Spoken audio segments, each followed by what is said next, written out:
अस्सलाम वालेकुम, मैं हुमारी अली। आप देख रहे हैं मेरा चैनल। लाहौर यूनिवर्सिटी की फ़ातिमा की आखिरी वीडियो मंजरेआम पर आती है। कॉरिडोर में मोबाइल पे बात कर रही थी, सब चीज़ें नॉर्मल लग रही थी।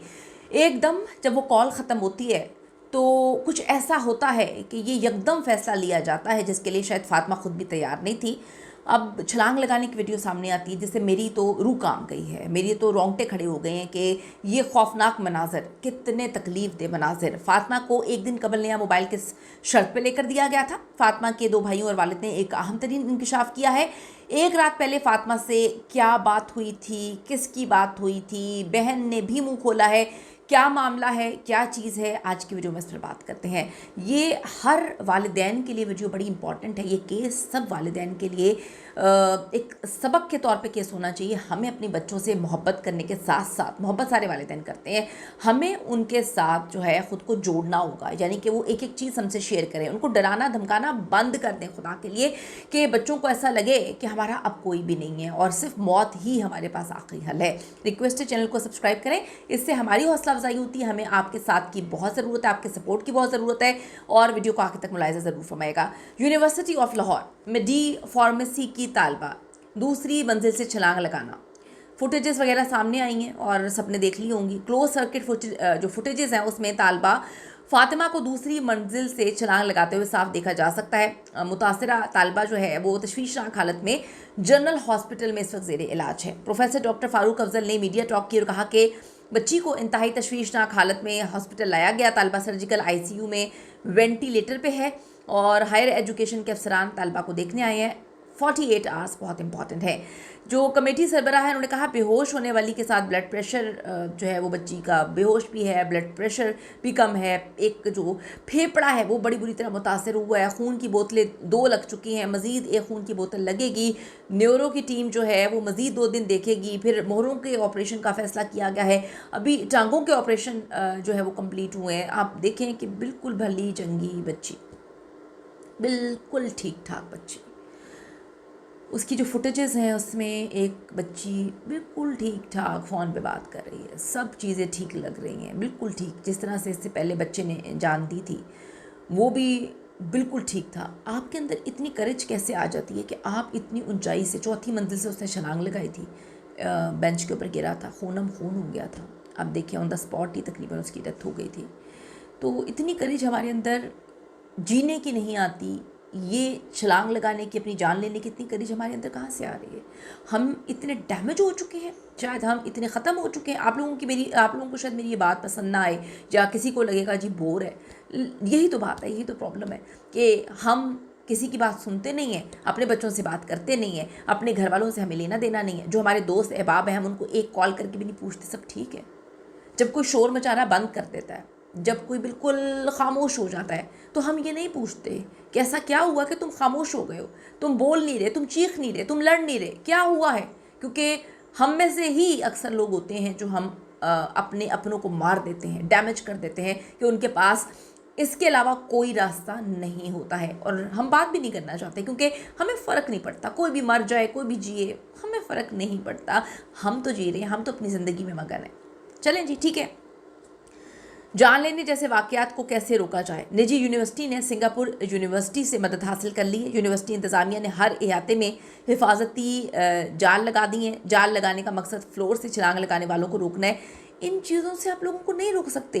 We people need to understand कि हमारे लिए मेंटल हेल्थ, मेंटल एजुकेशन, इसकी एजुकेशन कितनी ज़रूरी है, कितना ज़रूरी है। हर एक बंदे का जो है इसमें रोल, पेरेंट्स हो, बहन भाई हो, दोस्त हो, एक दूसरे का हाथ पकड़ें। अगर कोई खामोश हो गया, अगर किसी को तकलीफ़ अजियत है तो खुदारा पूछें, गूंगे मत बने। चीज़ें रोक देना, जालियाँ लगा देना, क्या ये हल है? यहाँ नहीं तो कहीं और जाकर कर लेंगे जिसने करना है। मेन चीज़ को पकड़ें और उसको सही करने की कोशिश करें। अब जी, सिंगापुर यूनिवर्सिटी में ख़ुदकुशी के वाक़यात रोकने के लिए ये टेक्निक जो है इस्तेमाल की गई थी, लेकिन अहम तरीन इकदाम ये होंगे कि स्टूडेंट्स को किन वजूहात की बिना पर ऐसे स्टेप्स उठाने पड़ रहे हैं, क्यों मजबूर किया जा रहा है, मेंटली कितना टॉर्चर किया जा रहा है, इन वजूहात पर काबू पाया जाए। बच्चे बार बार बता रहे हैं हमें क्या मसला है, इस यूनिवर्सिटी के साथ ये सारे मसले क्यों हो रहे हैं। बच्चे चीख चीख के कह रहे हैं कि जी हमारे ये मसले हैं, अटेंडेंस के ये लोग, इन्होंने ये मसले डाले हुए हैं, शॉर्ट अटेंडेंस हो जाए तो इतना तंग करते हैं, तज़हीक, तज़लील। पिछले बच्चे के मामले में यही हुआ था। तो अब बच्चे पढ़ने जाते हैं या फिर अपनी जान देने, ये सोचने की ज़रूरत है, समझने की ज़रूरत है। वालिदैन को भी सोचना चाहिए कहाँ पे भेज रहे हैं भाई, कौन सी यूनिवर्सिटीज़ ऐसी हैं जहाँ पे बच्चे जाके कूद जाते हैं। इतना उनके अंदर जो है खौफ मरने का ख़त्म हो चुका है, जीने का खौफ बहुत ज़्यादा है।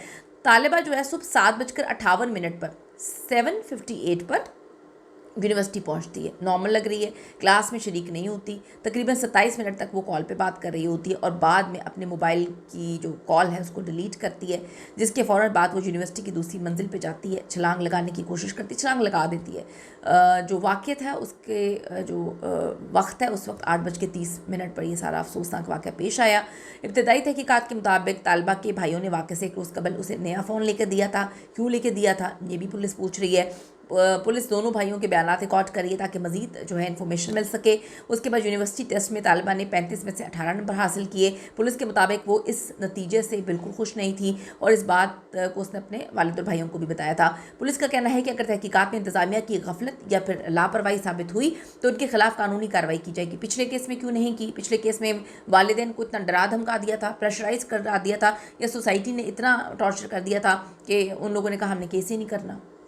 वो तो बड़ा जेन्युइन रीज़न थे, बड़े जो है तज़हीक की गई थी, तज़लील की गई थी उस बच्चे की बार बार एक टीचर की जानिब से। खैर, इब्तदाई तफ्तीश में पुलिस का कहना है कि ये वाक़या बज़ाहिर किसी घरेलू मामले से जुड़ा हुआ लग रहा है, तहम हतमी नतीजा तहकीकात मुकम्मल होने के बाद ही आएगा।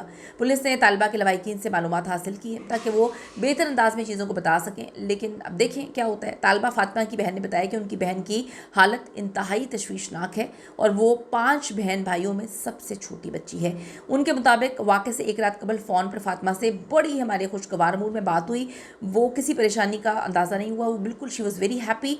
और फातिमा ने कहा कि उन्हें इस बात का इल्म नहीं कि फातिमा ने ये क्यों किया है, जबकि इस वक्त पूरा ख़ानदान शदीद सदमे से दो चार है, तकलीफ़ में है, अजियत में है।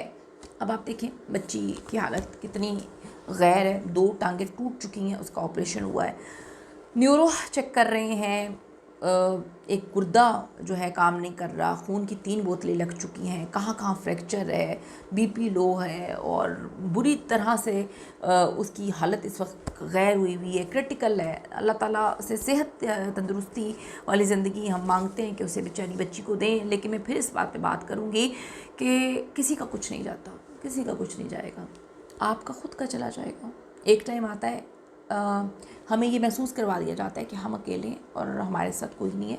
खुदा के लिए अल्लाह के साथ अपना कनेक्शन इतना स्ट्रॉन्ग कर लें कि हमें किसी की ज़रूरत ही ना हो। कोई है नहीं है, अल्लाह से बातें करना शुरू कर दें। आपको लग रहा होगा मैं कैसी बातें कर रही हूँ, लेकिन ये बिल्कुल सही बात कर रही हूँ। आप जब अल्लाह के साथ कनेक्ट हो जाते हैं तो आपको लोगों की ज़रूरत नहीं होती। कोई आपसे प्यार कर रहा है, मोहब्बत कर रहा है, नफ़रत कर रहा है, आपको फ़र्क नहीं पड़ता। तो इतनी अमानत है जी ज़िंदगी हमारी, थोड़ा सा ख्याल करें, बल्कि ज़्यादा ख्याल कर लें। अपनी कीमती राय दीजिएगा। See you in the next video.